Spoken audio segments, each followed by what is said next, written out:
Anglų rašytoja Virginia Woolf laikoma viena svarbiausių modernistinės literatūros pradininkių, o jos kūrinys Ponia Delovei sukelia tikrą literatūros revoliuciją 20-ame amžiuje. Sveiki atvykę į Remarkų šešėlį ir šiame vaizdo įraše aš apžvelgsiu šitą rašytojos knygą. Nieko nelaukdami, pradėkim.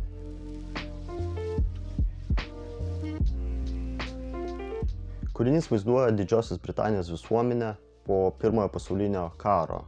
Knygos veiksmas vyksta tik vieną 1923 metų birželio dieną, kai pagrindinė veikėja Clarissa Dalloway ruošiasi pobūviui savo namuose. Vis dėlto, naudojantis sąmonės srauto techniką ir leidžiantis veikėjų prisiminimais, aprėpiamas visas jų gyvenimas. Romane detaliai piešiami žmonių iš skirtingų socialinių sluoksnių psichologiniai portretai. Abejonių kamuojama Clarissa, karo baisumų iškamuotas Septimas, nesėkmingas intelektualas Peteris ir taip toliau. Romanas lėtai, bet nuosekliai analizuoja, kaip konkretus sprendimai nulemia tolimesnį žmogaus gyvenimą.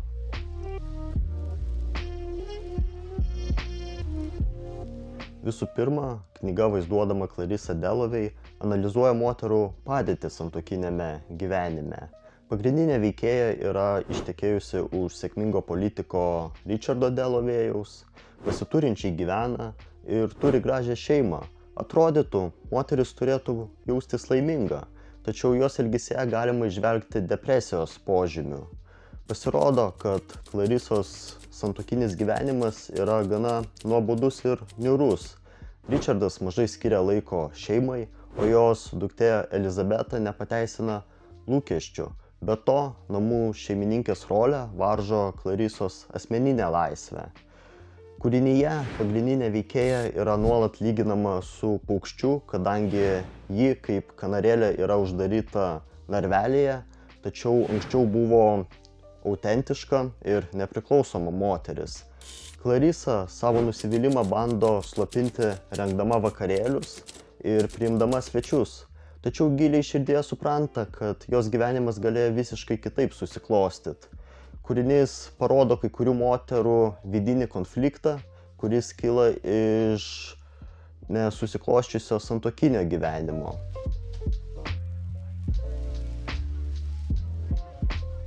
Be to, kūrinyje nagrinėjamos žmogaus psichologinės traumos ir kritikuojami tokių ligų gydymo būdai. Knygoje aprašomas Septimas, kuris dalyvavo Pirmajame pasauliniame kare ir paskui susirgo potrauminio streso sutrikimu.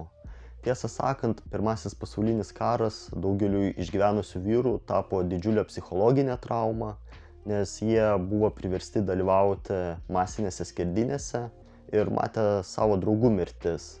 Septimas netapo išimtimi.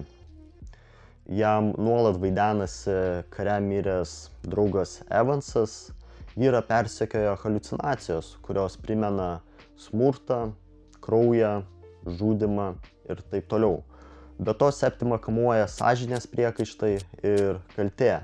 Pavyzdžiui, jis skaito Dantės pragarą, nes laiko save nusidėjėliu ir baiminasi, kad pateks į pragarą. Visa tai vargina vyrą ir neleidžia jam mėgautis gyvenimu. Septimą lanko psichiatrai, tačiau jis yra priešiškai nusiteikęs ir nepasitikė daktarais.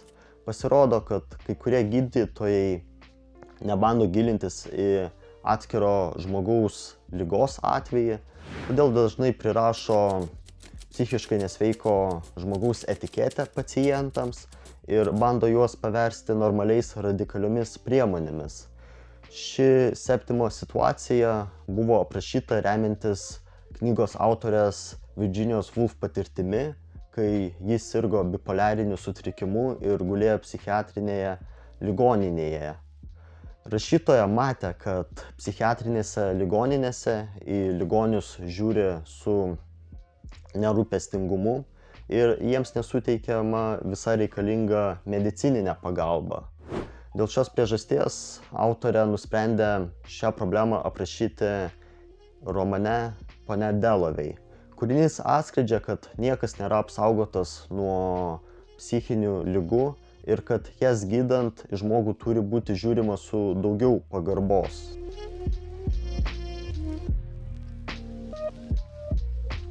Be to, man patiko, kaip kūrinyje svarstoma apie laiko tėkmę ir gyvenimo prasmę. Viena vertus, knyga yra gana depresyvi, nes bėgantis laikas tik išryškina žmogaus gyvenimo efemeriškumą, o mirtis nuolat primena veikėjams apie save ir juos liūdina. Negailestingai bėgantį laiką kūrinyje pabrėžia nuolat šmėkščiojantis Londono simbolis Big Benas. Kita vertus, knygoje rašoma: visa tai ji. Todėl, jei nori pažinti ją ar kuri kitą žmogų, turi ieškoti tų žmonių, kurie jos papildo. Ir net tų vietų. Keistas bendrumas siejo ją su žmonėmis, su kuriais ji niekada nebuvo kalbėjusis. Su kokia nors moterimi gatvėje, su kokiu nors vyru, stovinčiu už prekystalio, net su medžiais arba klojimais.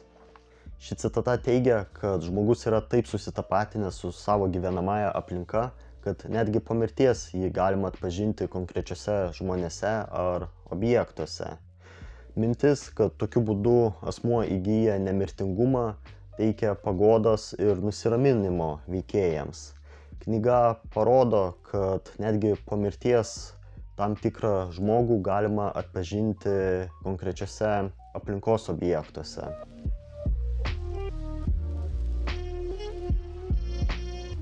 Šis veikalas parašytas remiantis sąmonės srauto technika, todėl knygoje yra daug spontaniškų apmąstymų, minties šuolių, neaiškių vizijų. Rašytoja Virginia Woolf taip nusprendė parašyti knygą, jog perteiktų žmogaus nerimą ir sumišimą po Pirmojo pasaulinio karo. Vis dėlto būtent sąmonės srautas gali atstumti kai kuriuos skaitytojus, kurie mėgsta linijinius ir aiškius siužetus. Be to, romane yra daug ilgų kasdienių scenų aprašymų, todėl kūrinys reikalauja kantrybės ir pasirengimo ilgam skaitymui.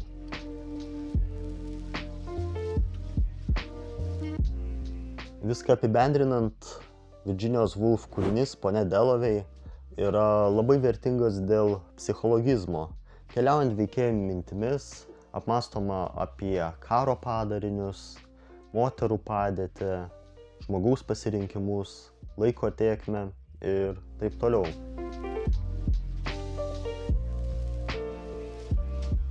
O kaip jūs, mano mielieji kanalai žiūrovai? Ar esate skaitę šį Virginios Woolf knygą? Kokius įspūdžius ji paliko jums? Būtinai dalinkitės savo įžvalgomis komentaruose, aš mielai jas perskaitysiu. Ir linkiu jums likusios gražios dienos. Viso.